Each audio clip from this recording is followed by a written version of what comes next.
Alright, hello. Welcome to video number 8 of Etrian Odyssey 2 Oh, welcome back. 3DS Remake. Last time we had just made it to floor number 12. Now,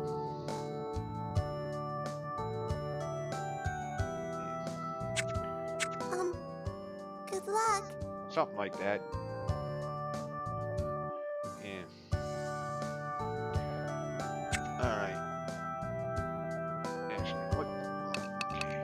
Before going on. Hey, you Actually, guys. whoa, wait a minute. Don't Scratch be a stranger. that. Pick those up later. So I just. Oh, I suppose, actually, so much for floor number 12, as I just remembered. One of the side quests you guys. that was unlocked as soon as I reached floor number 11, but forgot all about it until just now. Rid the ruin of threats. This one, huh? Oh, here we go with that crap again.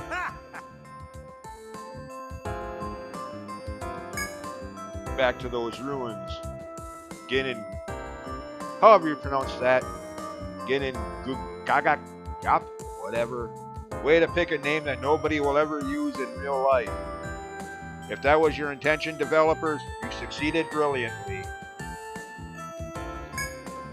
However you pronounce that word, the dungeon that was required in story mode, but here in classic mode, it's just optional side quest. But again, like I said in previous videos, that's one thing I like about the 3DS version of Part 1, or Part 2 rather, as opposed to the 3DS remake of Part 1, where the story mode edition wasn't available in classic mode. You actually had to play the game in story mode to get access to that dungeon. Which, if you were like me, at least gonna even attempt complete bestiary completion, was impossible, since a lot of the dungeons were exclusive, or a lot of the enemies rather were exclusive to that dungeon, kind of like in this game. But here at least you can still do those just Clock 'em once for me, as side quests instead of main game. Or however, you know what I mean, hopefully. Well, I'm counting on you. So,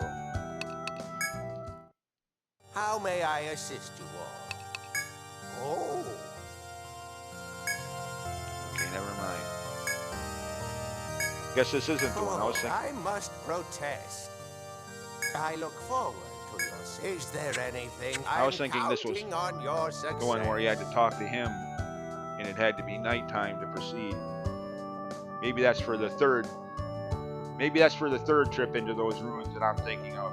Once I make it to the 16th floor in classic mode. Or heck, actually, by this point in the game, I think the accessibility to this is even the same in story mode. So I don't think even in story mode you wouldn't be able to get to this part of it until the 11th floor, after you've explored the second stratum of the main dungeon. Before moving on to the icy strat, you'd be required to come here and do this. Only difference is in story mode, it isn't optional. It's part of the required gameplay. Here, I don't even have to do this, but for completion purposes. Of course, the bad thing about this, more mapping, which wouldn't be so bad if not for the auto mapping not working to its fullest like it should be, kind of defeating the purpose of having the auto mapping option in the first place. Like right there, obviously that's a dead end, but it doesn't actually border it as such. So yeah, this is going to take a while. I mean, I could just edit all this out, but that's going to be an awful lot of editing. Sorry to anyone watching this. You get to watch me doing all this crap.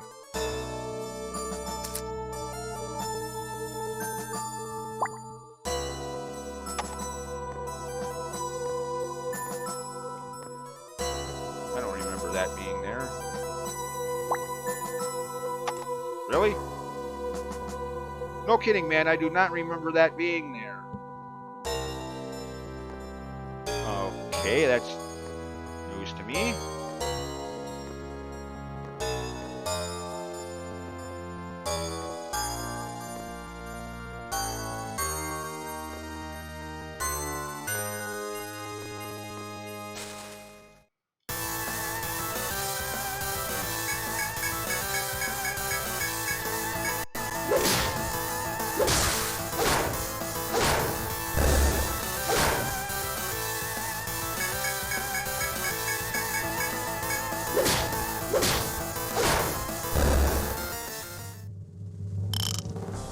Crest feather. Yeah, see? Like I was saying, enemy exclusive to this dungeon. So if this was like the first game's 3DS remake, I wouldn't even be fighting this enemy since you can't get to that bonus dungeon in story or classic mode. Which makes the 100% complete playthrough an impossibility. Which for most gamers I guess is okay, but me being the completionist kind of, so I could never do speed runs. I can't stand the challenge playthroughs, minimalist kind of things like 3 heart challenges. I can't stand the idea of seeing a heart container in a Zelda game and not picking the thing up. I mean, if that works for you, to each your own, but for me personally, I see a heart container or a heart piece in the Zelda game and I just instinctively pick it up. Screw leaving it there. I pick that shit up, excuse my language, but yeah.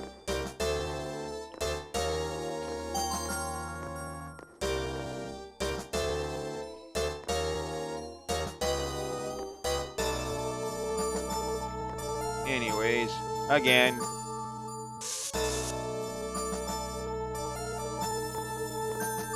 Again, why even have that auto mapping option if it doesn't completely work?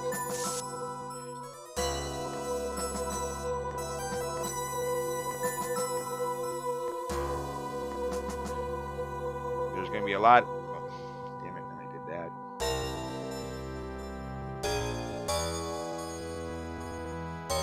There's going to be a lot of this on the 4th strat of the main dungeon, floors 16 through 20.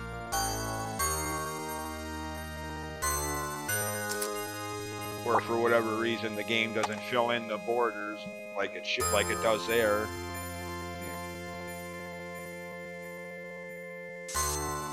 And again, normally I wouldn't mind so much, but for the floor skip option, I think you have to outline it too, not just fill it in by exploring. You know, like for example, how that's now highlighted in green since I've been there. It's not just mapping it out like that. I think you also have to outline it for it to count for floor jump options, I think.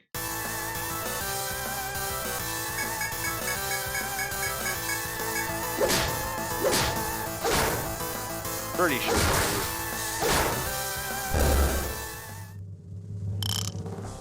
And I know that was a thing in the original version of the game, at least in the original version of the game, it didn't count for map completion unless you outlined it as well. I mean, to be honest, they might have changed that with this remake. I don't know. I've never bothered to try to find out.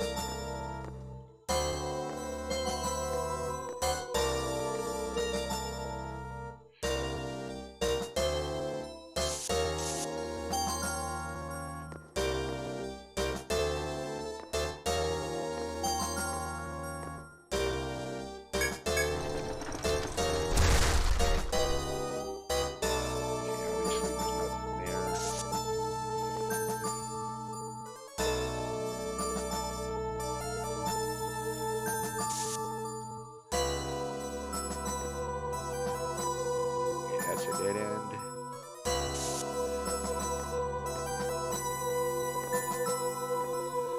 That's a dead end.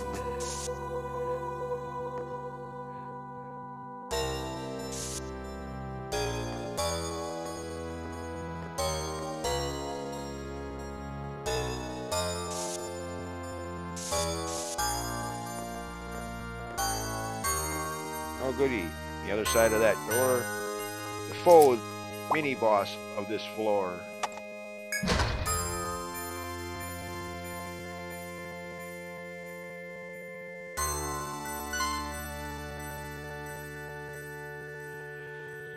Yeah. Again, I don't know why they insist on telling you this stuff this far into the game. I mean, the first few floors, fine. If you're playing the game on higher difficulty settings, it's probably a good idea to try to avoid confrontation with these mini-boss foes. And by now you would have gotten that idea, so there's no point in constantly reminding you of that, of which you would have already known all too well by this point. Damn modern games and their coddling hand-holding.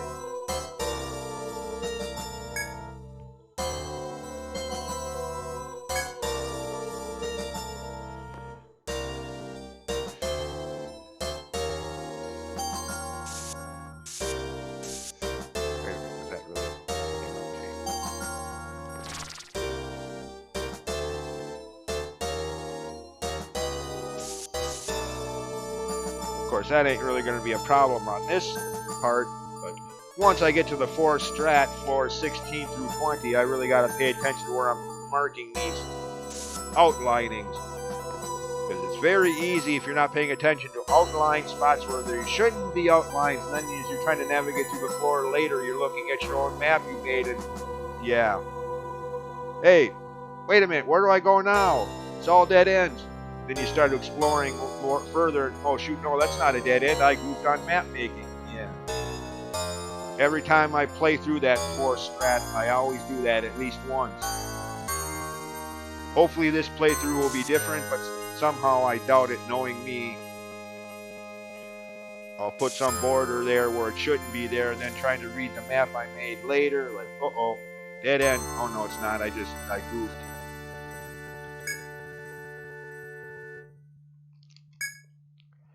And this, again, if you're playing the game on a higher difficulty setting, this might actually be very strategic, or well, not strategic, that's the wrong word to use there, but very helpful, better put.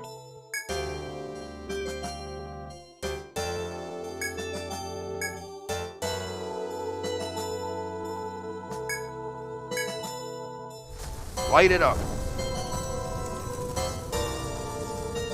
Guaranteed one-hit victory. Easy foe destruction. Now, I'm not going to do that for the rest of this floor as I want the experience points, but yeah, just suffice to say, if you're playing the game on a higher difficulty setting or fighting these foes the normal way might not be such a high suggestion, or such a good idea, better put. Yeah. That's probably a better way of dealing with them.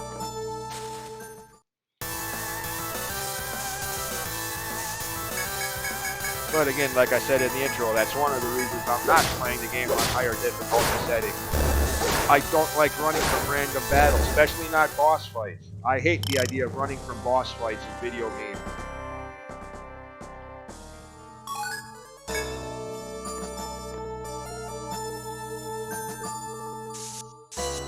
Which basically, essentially is what those foes are, mini bosses, but still bosses.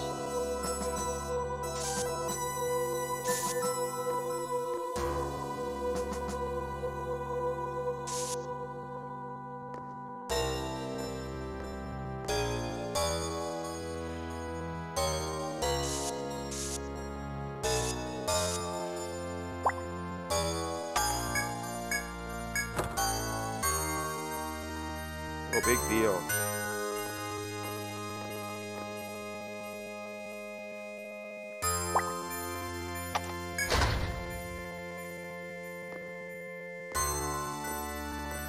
I'll get back over there.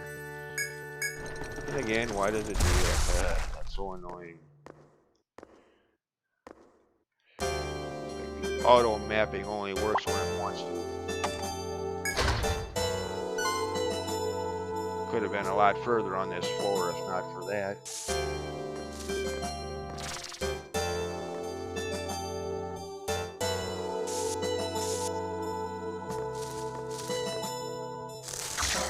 Nope, not this time. I'm gonna fight you this time.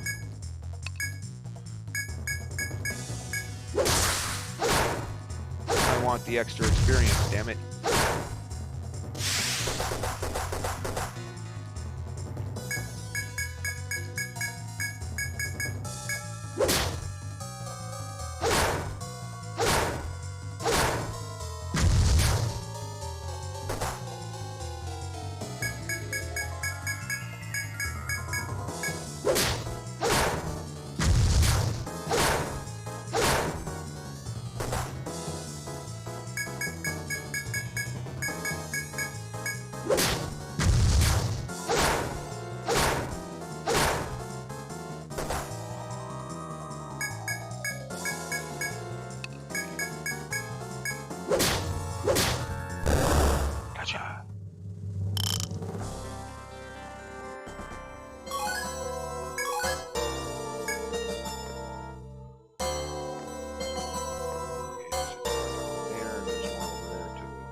complete set. Again, apologies. I imagine this isn't exactly the most entertaining video, watching somebody draw a map. I can't think of any way to, you know, cleverly edit all this out. I mean, I suppose I could edit, but nah, more problems than it's worth. Luckily, when you watch this video on YouTube, there is the fast forward option if watching me draw these maps is a little too boring for you.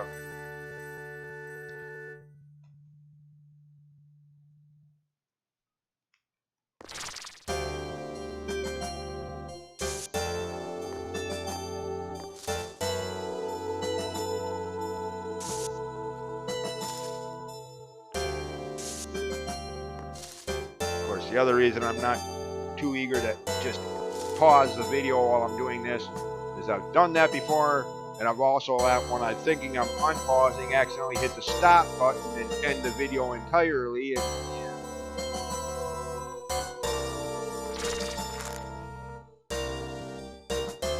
like one of the earlier Dragon Warrior 4 videos.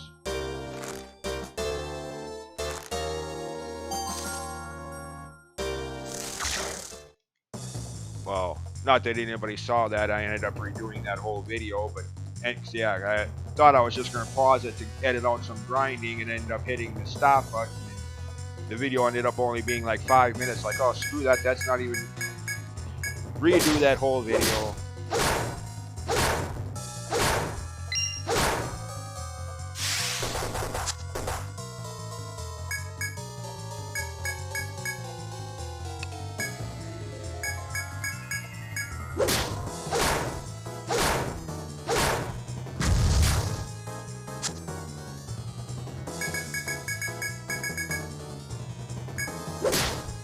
Because of that. I mean, I suppose to some people I'm now sounding paranoid. You know, one bad example. No, I'm not gonna. No, I'm using that as an excuse not to keep editing videos like that. Oh well.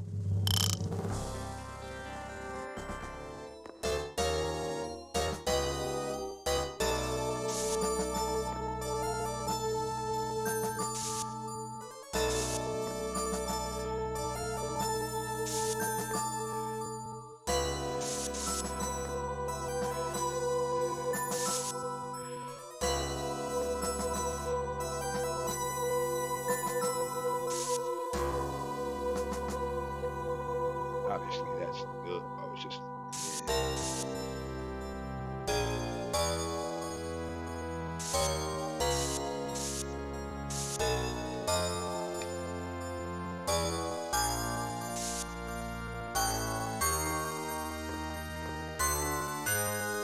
Yeah, obviously, nothing there.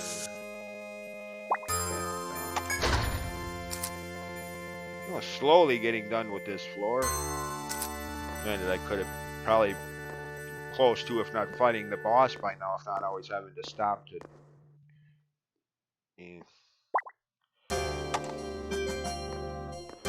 Oh well, that's part of the Etrian Odyssey gameplay, drawing out your map as you go. Probably one of the reasons this isn't exactly the most popular franchise, even for RPG fans. And I put a door there. What an idiot. Even for most RPG fans I know, most of them have never heard of or never played. And I can't, again, personally say I blame you. As again, up until just a few years ago, I'd never heard of the series either. Until looking for new 3DS RPGs to play, having completed all the other ones I had at that point in time. This game or the then latest new game, Etrian Odyssey 4, kept popping up on search lists. Etrian Odyssey, what the heck is that? Never heard of that series. Luckily, this game had a free playable demo on 3DS eShop.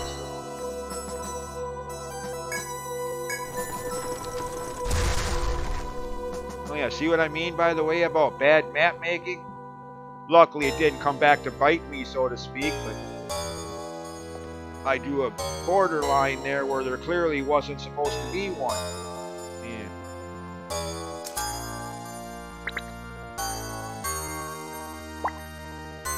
Oops.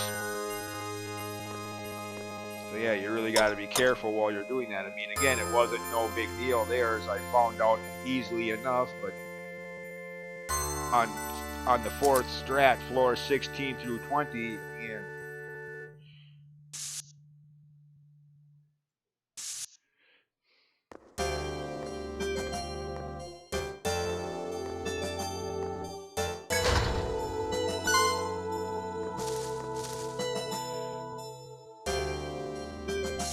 uh-oh. Hello. Oh, he's too close. Okay. Goodbye. Oh, goody. I'm going to get tag teamed here. Two of the little turds.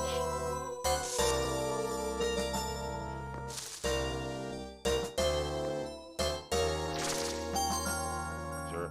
Nope, no escape. Yep. Okay, I don't know how, if you're playing the game on higher difficulty where it'd be a better idea to avoid confrontations with these foes. I don't know how you're expected to avoid this one, since they kind of tag team gang up on you. And I don't think there's any way to avoid it. I mean, there is that flame, that spot on the wall you can light up like I did in the first room where one of these appeared just for demonstration. There is that option, but I don't know where that is in this room.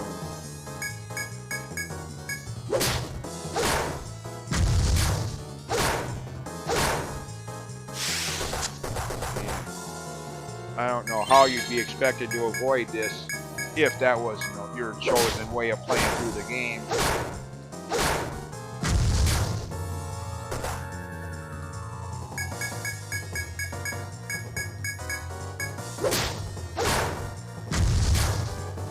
I think you just could be wrong. I've never tried, so I don't know. But if I had to make a guess, I'd say for this example, you pretty much have to fight these like any other boss in any other video game. No way around it.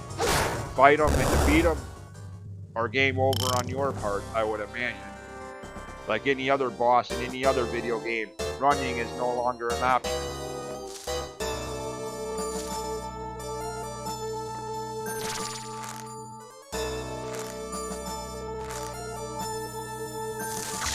Yeah, I don't see that spot on the wall where you can light it up and burn them away like on the first. I don't see that around here, so.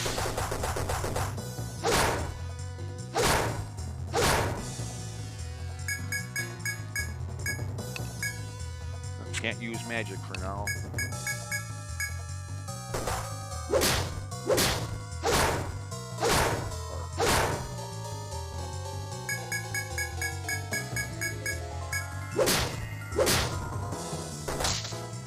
Damn.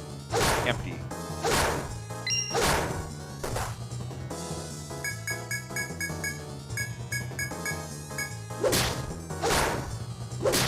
Oh great, Wayne is poisoned.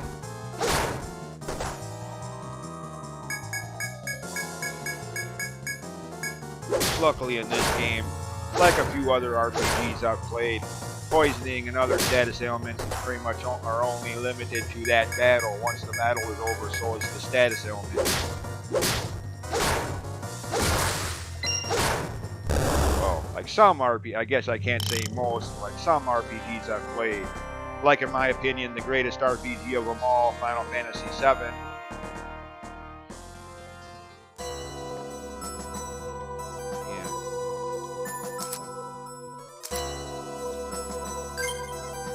See, his poisoning is gone since the battle is over.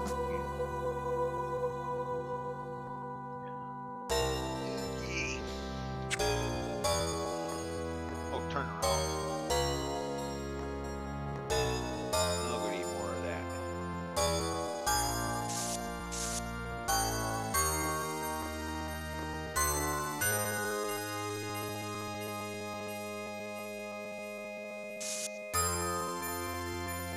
Wait a minute, I'm going the wrong way around here. case it doesn't matter.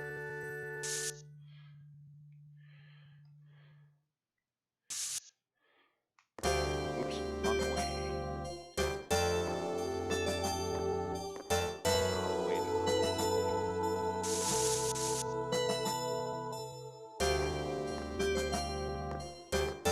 Okay, that's a weird one.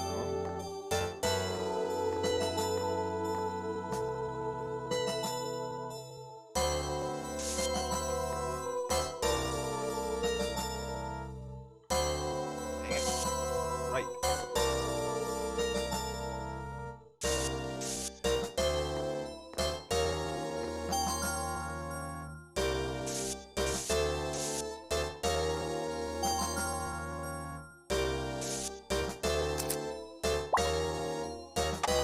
Oh, what am I doing? Wrong one.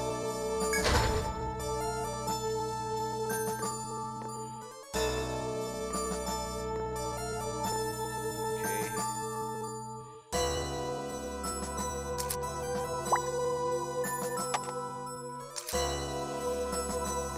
Let's go this way.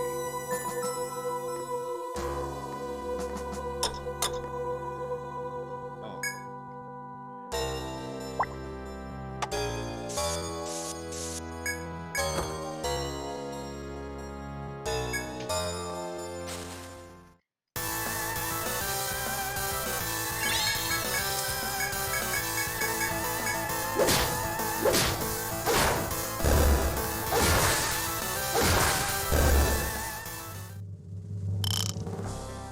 More battle should be another level. Remember correctly, oh, okay. Huh, for a second there, I thought my game had frozen. I was like, okay, where's the video? I hear the audio. Yeah, you get the idea. Okay.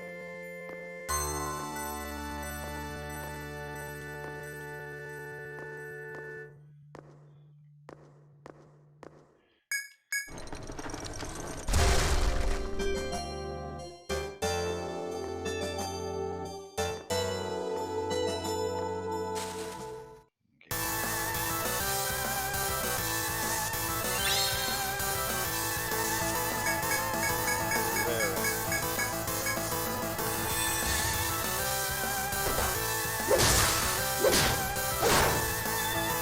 At least I got this one right away. Have that playthrough where I can come back to it later to get that enemy for the bestiary.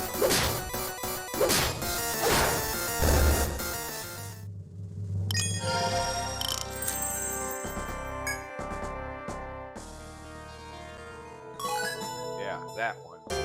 Since it's one of the so-called quote-unquote rare enemies.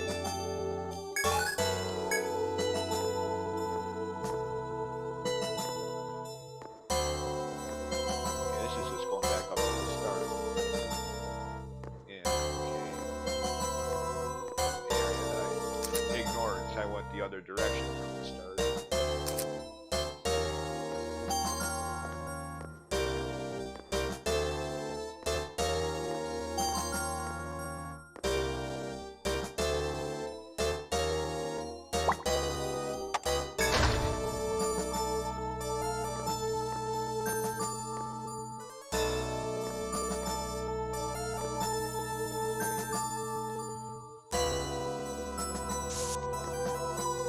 That's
this what I'm thinking it is already.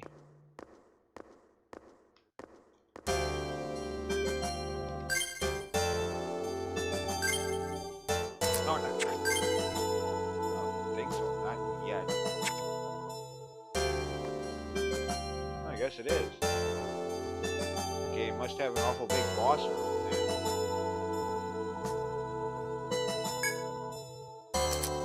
Okay.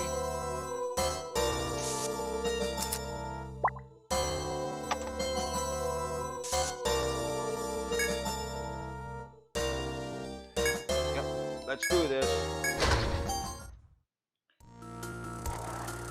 I mean, granted,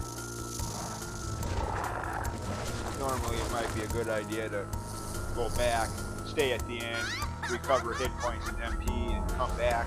Now that you've opened all of the shortcuts back over here again, and all of the foes will, well, actually, if you haven't defeated the foes, that might not be the best idea either. You might still have to avoid some of them again.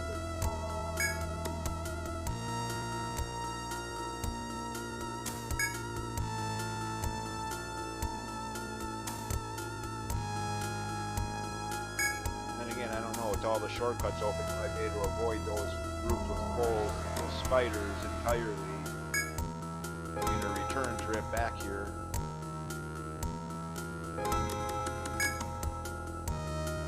Anyways, yeah, let's just do this. You talk too much, game. Well, game doesn't talk. You get the idea, though. Too much dialogue. Yeah, let's just do this. Now again, like every boss battle I've fought so far, I could cheese the frick out of this battle. With these force attacks, and pretty much have this battle won right here, right now, in one turn, one round.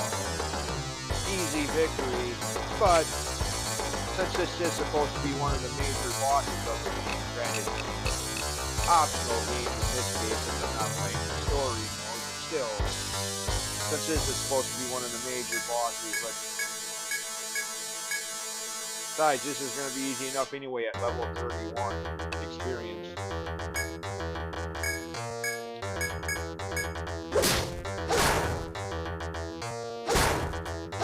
Yeah, normally, if I'm being perfectly honest, I can admit it, normally I would be doing just that. With the force attacks, this battle would already be over.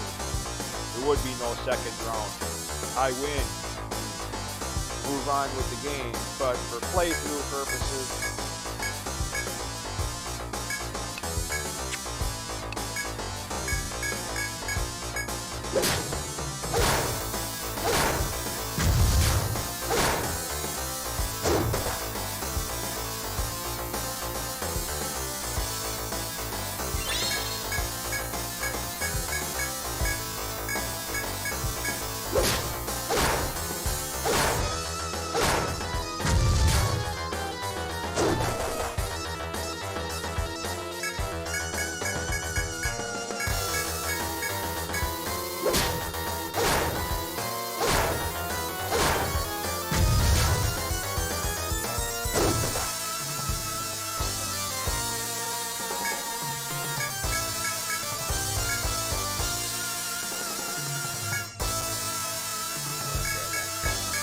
I was just thinking to myself if I'm going to have enough MP for this kind of idea, using a fire spell every time.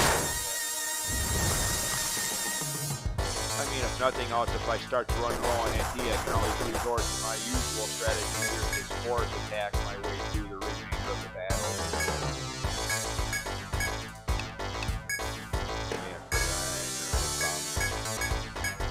Five. 30 rounds, yeah. This battle takes me 30 rounds to win with something wrong. Yeah. Lack of MP will not be a problem, unlike the first Final Fantasy game in NES original form, where so many times lack of MP was just that, one of the main problems with the entire game, especially if you had a black mage with your party, frickin' god. I mean, it was possible, it was manageable, but good god was it annoying. Once the black mage magic spells charges ran out, he was virtually useless. so you can get back to an inn to replenish them. Since there was no either potions in the god. One of the main reasons I could never go back to playing the inn of that game. Like I said before, I'm nostalgic. You only have to look at my music preferences to tell that much. But even my nostalgia sensibilities have their limits. No way in hell will I ever play the NES original or the first Final Fantasy. Ever again. Lack of magic as being one of the many flaws. Anyway, the point being, oh wait a minute. Pay attention from here.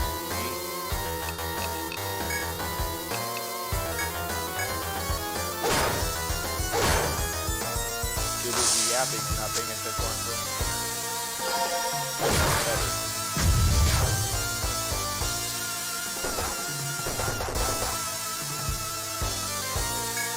As I was saying, in the idea, the topic that you brought up the first Final Fantasy game, lack of magic.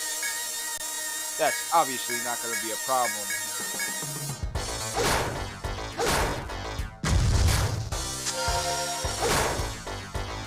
Of course, that's one of the reasons I'm not too keen on playing this. Even if they ever did bring it to the Switch, why I'm not too keen on playing this, the new so-called pixel remaster of the first Final Fantasy game. They rejuvenated the spell chunk flawed magic system of the NES original.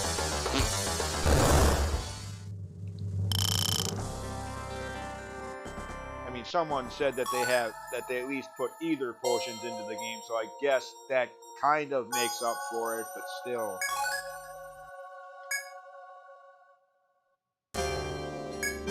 Anyways, enough about the first Final Fantasy game.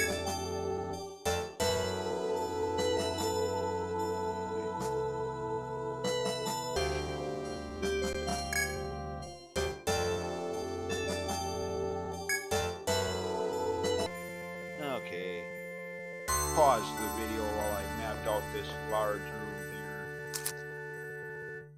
Well, what was once the boss room, but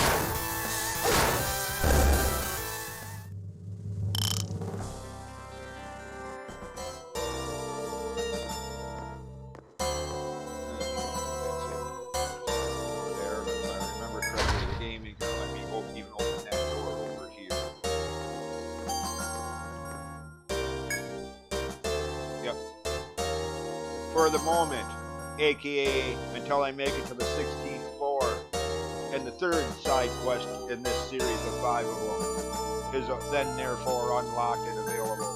Then, and only then, can I go beyond this door, which leads to the third basement floor. Which again, even in story mode, I think that's the case. I don't think you can go any further than this until that point either.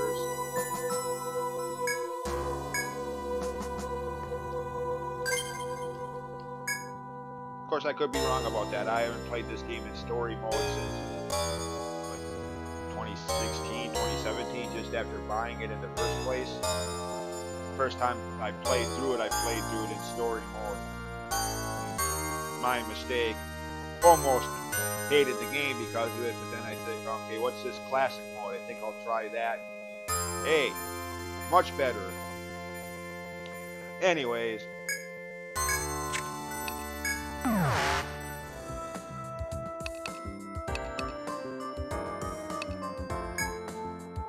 Hey, you guys! Yeah, how about that? There goes that shit again. Slow down. I don't know what causes that, but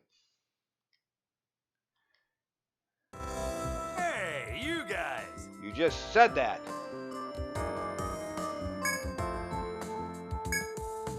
Obviously, they didn't record a whole lot of dialogue for these characters' voice acting.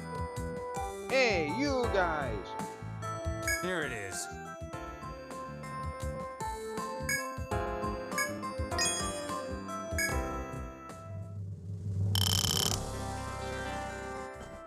Alright, now, before taking any of those other side quests, Well, I'm counting on you. I've mentioned in previous videos of this playthrough how much I dislike the Etrian Odyssey fetch quest. Yeah. With that thought in mind, I'm going to hold off on taking some more of the remaining quests until a little later. For now... Oh! Come in! Oh, of course! I'll take those. We had some new things come in. Ah, thank you for your business. Welcome. Good night, then. The guest book is I only here. raised one level on that. Oh well.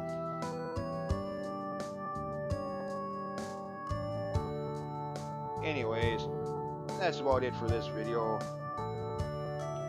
See you next time when I actually make progress in the main dungeon, 12th floor, and the story side quest involving those snow blooms. See you then. Thanks for watching, and bye.